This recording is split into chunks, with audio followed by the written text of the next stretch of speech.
Terkait kesepakatan mekanisme pembelajaran sekolah selama bulan Ramadan yang sesaat lagi akan datang, Menteri Pendidikan Dasar dan Menengah Abdul Muti meminta masyarakat bersabar.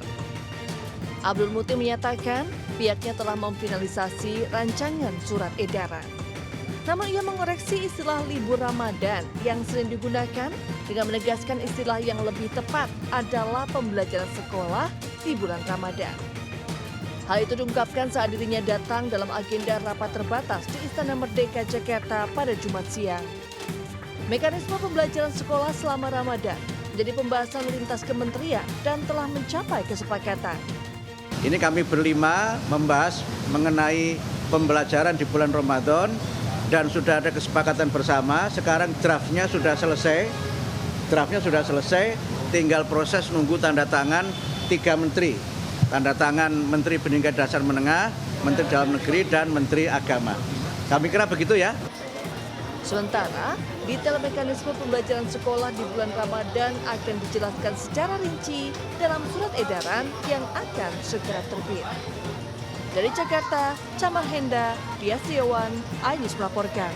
Kericuhan mewarnai konser musik di sebuah kafe Jalan Letjen Suprapto, Kemayoran, Jakarta Pusat.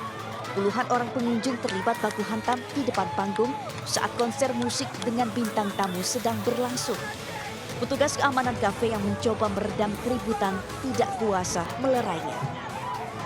Kericuhan ini dipicu oleh kemarahan para pengunjung atas ulah kawanan pencopet telepon genggam yang beraksi di tengah konser.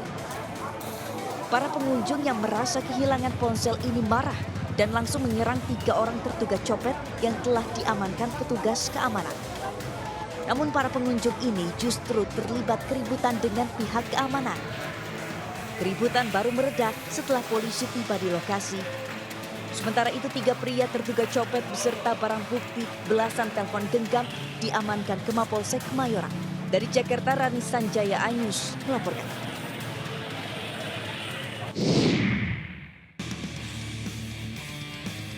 Upaya pencurian motor di sebuah komplek perumahan di Bekasi berhasil digagalkan petugas keamanan.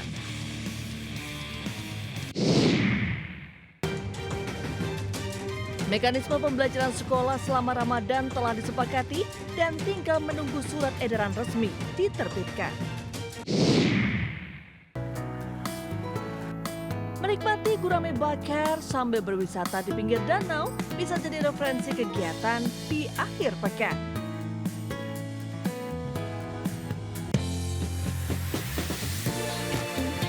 Selamat pagi pemirsa, Buletin iNews Pagi kembali menemani Anda dengan sederet informasi pilihan. Dan inilah berita selengkapnya.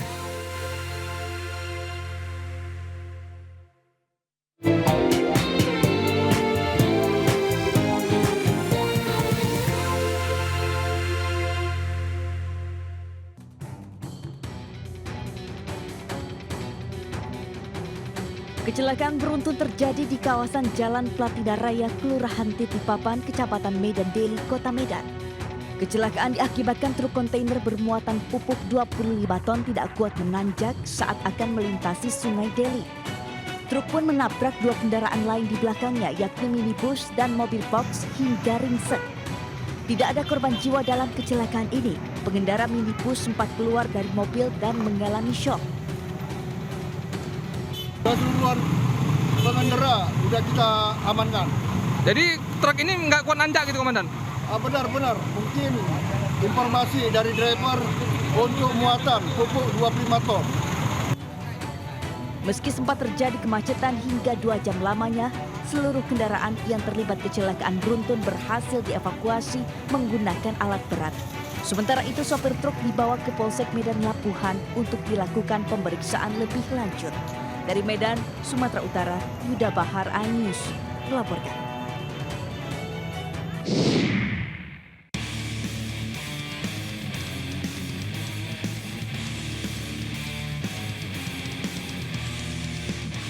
Sebuah aksi kriminal pencurian kendaraan bermotor atau curanmor berhasil digagalkan oleh petugas keamanan di Komplek Persada Bekasi. Kejadian ini berlangsung sekitar pukul 12 siang dan berakhir dengan tertangkapnya pelaku setelah sebuah aksi cepat tanggap dari tim keamanan. Pengunggah video membagikan video hasil rekaman CCTV saat pelaku melintas untuk memantau situasi komplek. Usai mengintai bersama rekannya, pria bermasker putih ini pun nekat masuk ke dalam komplek bergaya bak penghuni. Di lokasi, pelaku pun sempat duduk untuk kembali memantau situasi. Dirasa aman, pelaku menduduki motor incaran dan merusak kunci, kemudian kabur membawa motor curian. Berkat kewaspadaan petugas keamanan, situasi segera dikenali sebagai ancaman.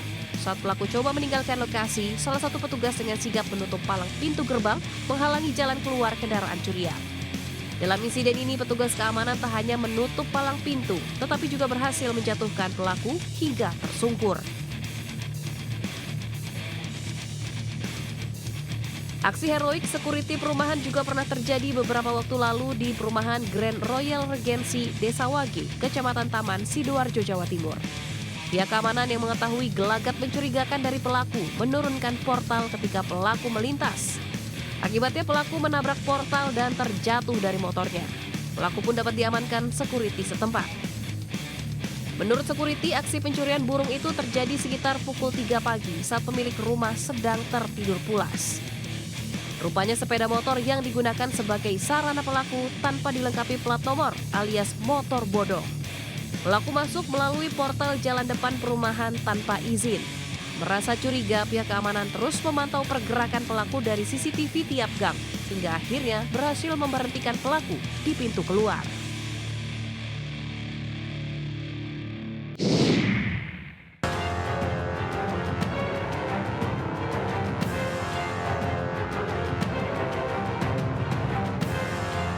Waspadalah saat memanaskan mesin motor tanpa pengawasan karena di Surabaya, Jawa Timur, sebuah sepeda motor dicuri saat dipanaskan di luar rumah. Pencurian terjadi di kawasan Baju Urip. Warga yang geram tidak dapat mengendalikan diri, menghajar pelaku hingga babak belur. Menurut korban yang juga pemilik motor, saat itu motor sedang dipanaskan di depan rumah, tiba-tiba dicuri. Motor korban dibawa kabur satu pelaku, namun satu pelaku lain yang tidak tahu jalan panik dan tertangkap warga. Pelaku yang tertangkap diikat tangan dan kakinya, kemudian diserahkan ke polisi. Masih di Jawa Timur, tepatnya di Kabupaten Mojokerto, gerombolan gangster perampas sepeda motor ditangkap polisi. Kejadian perampasan motor ini sempat viral 3 pekan lalu. Setelah korban melapor ke polisi, para pelaku ditangkap dengan barang bukti senjata tajam dan sepeda motor yang digunakan untuk beraksi. 6 pelaku berusia remaja, rata-rata berusia belasan tahun, semuanya merupakan warga Kabupaten Sidoarjo. Para pelaku ini merupakan anggota gangster Casper asal Sidoarjo yang sengaja datang ke Mojokerto dengan membawa pedang untuk melakukan aksi tawuran. Namun di tengah perjalanan mereka bertemu dengan ketiga korban yang berboncengan motor dan merampas motor korban. Para pelaku dijerat dengan pasal tindak pidana pencurian dengan kekerasan dengan ancaman hukuman 9 tahun penjara. Dari Surabaya dan Mojokerto, Anyus melaporkan. Yang berboncengan ke TKP.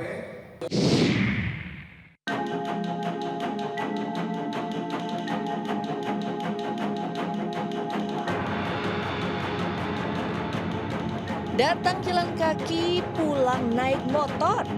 Wah.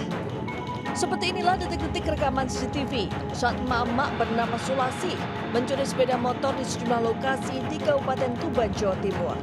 Modus pelaku yakni mencari sasaran sepeda motor yang diparkir tanpa pengawasan dalam kondisi kunci masih tercantol. Setelah beraksi setidaknya di 7 tempat kejadian perkara, Sulasi telah ditangkap unit Reskrim Polsek Banjar.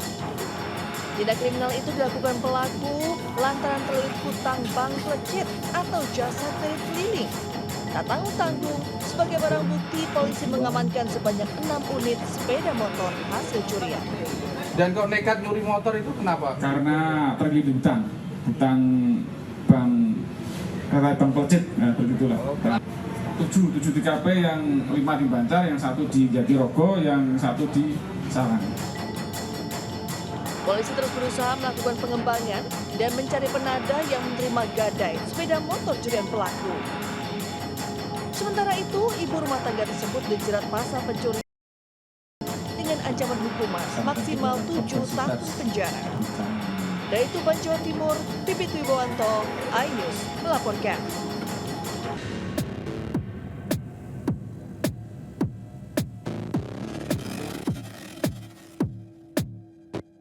Pencurian terjadi di sebuah perumahan kawasan Jagakarsa, Jakarta Selatan. Dua pelaku terekam CCTV beraksi membawa kabur satu unit mobil dan sejumlah barang berharga.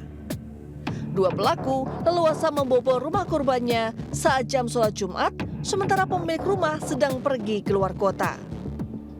Dua pelaku dengan leluasa masuk melalui jendela, mengambil laptop dan sejumlah barang berharga lain di dalam rumah, dan terakhir mengambil mobil di garasi. Pelaku ternyata sudah beraksi kedua kalinya dalam 1 bulan terakhir. Sebelumnya pelaku beraksi hanya berjarak 100 meter dari lokasi kejadian. Warga berharap polisi dapat segera menangkap kedua pelaku yang sudah terlihat melalui CCTV. Aksi percobaan perampokan terekam kamera CCTV juga terjadi di sebuah minimarket berjejaring yang berlokasi di Banjarpetak, Kabupaten Bangli, Bali. Peristiwa percobaan perampokan terjadi pada Rabu tengah malam saat karyawan toko hendak menutup toko. Pelaku sempat menodongkan senjata tajam dan bergumul dengan salah seorang karyawan perempuan minimarket tersebut. Akibatnya, korban mengalami luka gores pada jari tangannya. Sementara karyawan lainnya berteriak meminta tolong hingga pelaku kabur. Kasus ini dalam penanganan Polres Bangli, Bali. Dari Jakarta dan Kabupaten Bangli, Bali, dan Helmi Sejangbati, Ari Wiradharma, iNews melaporkan.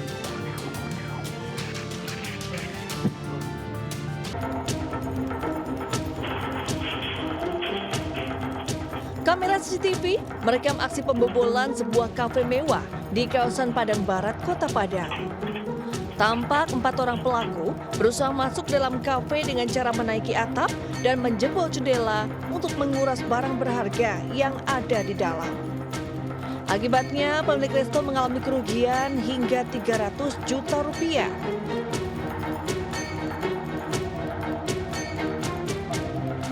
Pasca kejadian, tim gabungan dari tim Tewang Polresta Padang dan Polsek Padang Barat berhasil mengidentifikasi dan mengamankan salah satu pelaku yang tinggal tak jauh dari lokasi kejadian.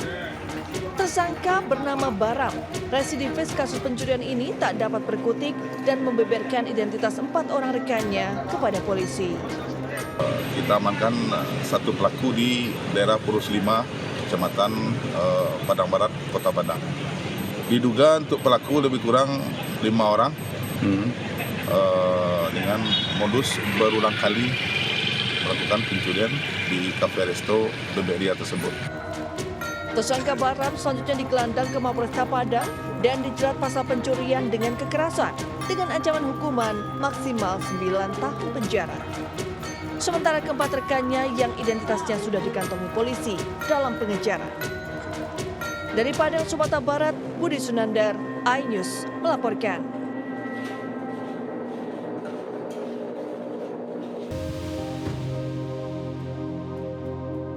Pemirsa, proses pemadaman Glodok Plaza yang terbakar sudah selesai. Namun akibat kebakaran dahsyat ini, struktur bangunan dalam kondisi tak stabil. Konstruksi bangunan yang tak lagi kokoh dikhawatirkan membuat bangunan roboh dan menimpa petugas pemadam kebakaran. Untuk menghindari kejadian yang tidak diinginkan, proses pencarian dan evakuasi korban kini tengah dihentikan sementara sambil menunggu evaluasi dari pihak pengelola dan kepolisian. Dari ini aja kita masih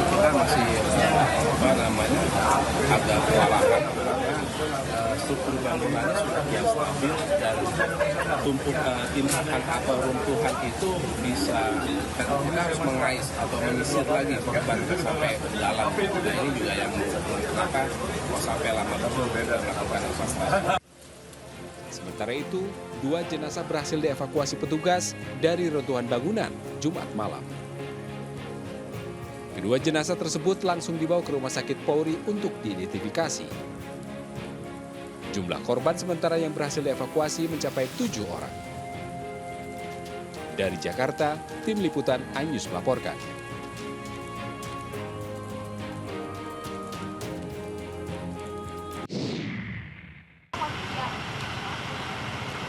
Ya pemirsa, dapat kami informasikan bahwa untuk update terkini di tempat kejadian perkara atau TKP di Glodok Plaza Taman Sari, Jakarta Barat, ini untuk situasi terkini memang dari pihak petugas ini menghentikan sementara proses atau upaya pencarian evakuasi korban yang memang dinyatakan hilang begitu pasca kebakaran yang terjadi di Glodok Plaza Jakarta Barat ini. Dan dapat kami informasikan juga bahwa memang dari informasi yang kami dapatkan dari pihak petugas damkar sendiri ini menyatakan bahwa struktur bangunan yang memang tidak stabil, maka dari itu proses ataupun upaya pencarian korban ini terhenti sementara dan akan dilanjutkan pada Sabtu pagi.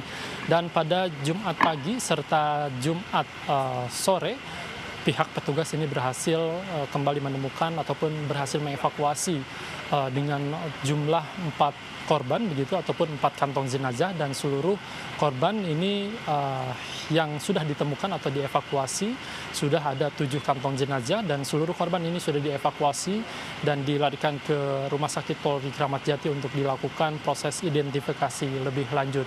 Dan dari pasca kebakaran yang terjadi pada Rabu 15 Januari 2025 ini sudah ada yang melaporkan bahwa keluarga yang memang kehilangan anggota keluarganya ini sebanyak 14 orang, dan tentu kami belum bisa mengkonfirmasi begitu dari total 7 yang berhasil dievakuasi ini apakah memang betul bagian dari yang 14 korban ini atau memang di luar dari 14 korban sendiri. Dan tentunya proses evakuasi akan terus dilakukan hingga dinyatakan selesai oleh pihak petugas damkar sendiri.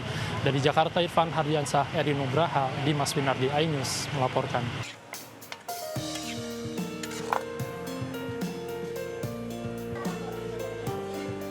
Bagi Anda penggemar kuliner krengsengan, Anda wajib coba menu krengsengan yang satu ini. Lokasinya di Bantul, Yogyakarta. Krengsengan buntut sapi adalah menu andalan warung Bulurah. Dari visualnya saja Anda pasti sudah bisa membayangkan cita rasanya. Gurih, manis, dan pedas. Untuk membuat menu krengsengan, buntut sapi yang sudah dipotong-potong dan dibersihkan direbus 2 kali selama kurang lebih 3 jam. Rebusan pertama untuk membersihkan daging, sedangkan rebusan kedua agar daging pada bagian ekor sapi ini jadi empuk dan mudah terlepas dari bagian tulangnya. Nah, bumbu yang diperlukan adalah bawang merah, bawang putih, kemiri, jahe, dan cabai. Semuanya dihaluskan dan ditumis dalam api sedang hingga berbau harum. Kemudian potongan buntut sapi yang sudah direbus dimasukkan dalam wajan. Tambahkan garam dan kecap.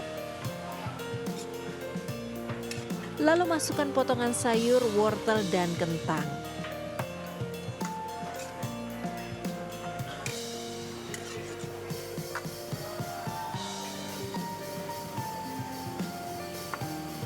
Dan terakhir, taburi irisan daun seledri serta bawang goreng. Karena di Bantul ini belum ada menu sejenis krengsengan ya, sejenis krengsengan buntut krengsengan sapi, iga sapi yang dibuat masakan sejenis krengsengan. Ada juga jeroan yang dibuat krengsengan, ada juga daging yang dibuat krengsengan. Dagingnya empuk sekali, terus bumbunya ini meresap ke dalam ininya ya, daging-dagingnya. Terus karena ini juga ada kayak sup-supnya gitu juga masuk ke sana. Satu porsi krengsengan buntut sapi di warung Bulurah ini dijual dengan harga Rp35.000, termasuk nasi yang disediakan secara prasmanan.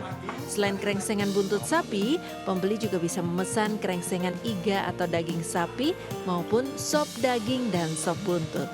Dari Bantul, Yogyakarta, Trisna Purwoko, iNews melaporkan.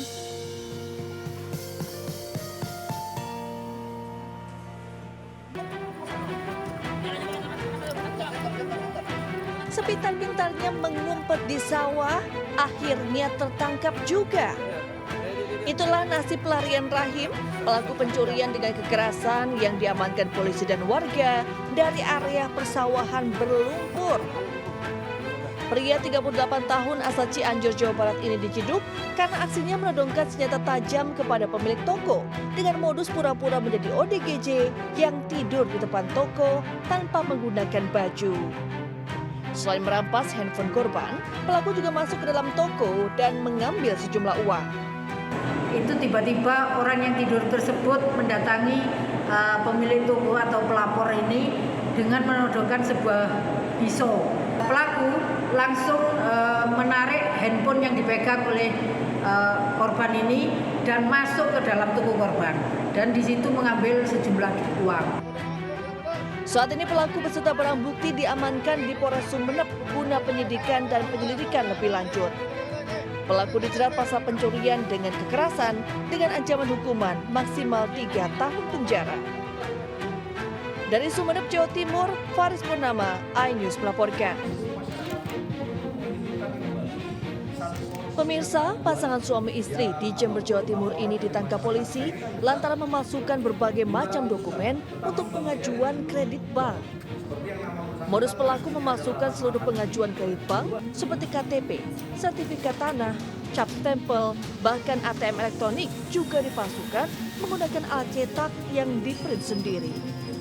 Meski dengan data palsu, ternyata Pak Sutri ini mampu mengelabui petugas bank dan menerima pencairan atas kredit yang diajukan senilai 750 juta.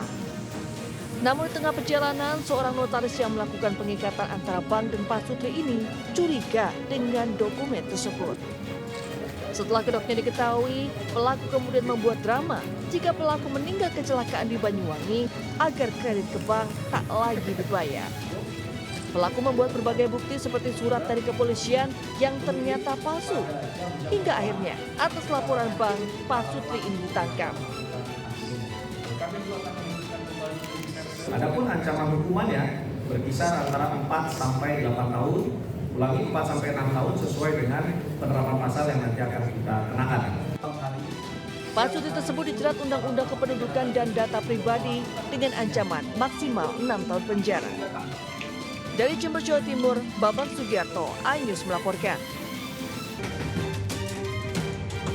Terkait kesepakatan mekanisme pembelajaran sekolah selama bulan Ramadan yang sesaat lagi akan datang, Menteri Pendidikan Dasar dan Menengah Abdul Muti meminta masyarakat bersabar. Abdul Muti menyatakan pihaknya telah memfinalisasi rancangan surat edaran. Namun ia mengoreksi istilah libur Ramadan yang sering digunakan dengan menegaskan istilah yang lebih tepat adalah pembelajaran sekolah di bulan Ramadan.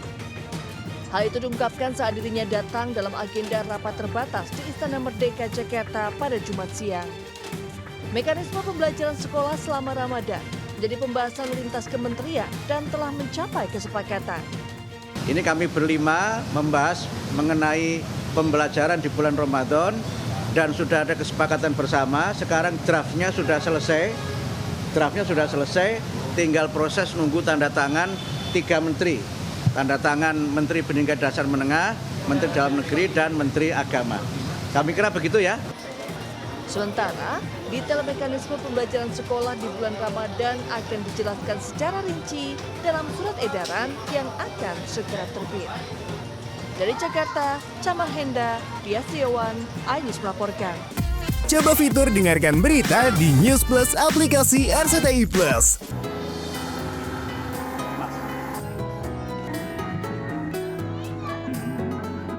Siapa yang tidak suka ikan bakar? Ya, ragam ikan bakar di Saung Abah Jenggot di Kedung Reja, Cilacap, Jawa Tengah ini menjadi favorit setiap pengunjung yang datang ke sini. Menu ikan bakar Abah Jenggot ini memiliki rasa gurih serta aroma yang khas. Sebelum dibakar, ikan akan direndam dengan aneka bumbu rempah serta dibakar dengan arang. Sehingga selain daging ikan menjadi empuk juga tidak mengeluarkan bau amis. Untuk bisa menikmati menu ikan bakar, pengunjung bisa memilih sendiri ikan sesuai dengan selera. Bahkan, pengunjung bisa mengambil langsung ikan dari dalam kolam, mulai dari ikan gurame, mujair, hingga ikan mas. Apa enak rasanya? Harganya lumayan terjangkau ya buat ibu-ibu. buat emak-emak. Pengunjung kebanyakan daripada Jawa Barat. Jawa Barat sekitar 60%, 70%. Jawa Tengah 30%, 40%. Harga yang ditawarkan pun cukup terjangkau. Untuk ikan gurame bakar dengan harga Rp120.000 per kilogram. Sementara ikan mujair dan ikan mas seharga Rp75.000 per kilogramnya. Selain dapat menikmati ikan bakar, di sini pengunjung juga bisa berwisata air. Saung-saung yang berada di atas situ Bojong Tirta Indah ini menyediakan beberapa wahana seperti bebek goes, terapi ikan, serta spot untuk swafoto. Dari Cilacap, Jawa Tengah, Heri Susanto, iNews melaporkan.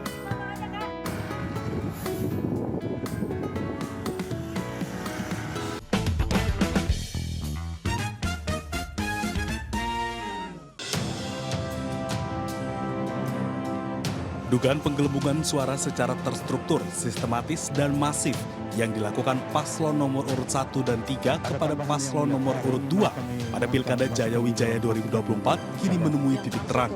Kasus koalisi suara yang dilakukan ugal-ugalan terjadi di 40 distrik ini mulai disidangkan di Mahkamah Konstitusi Jakarta.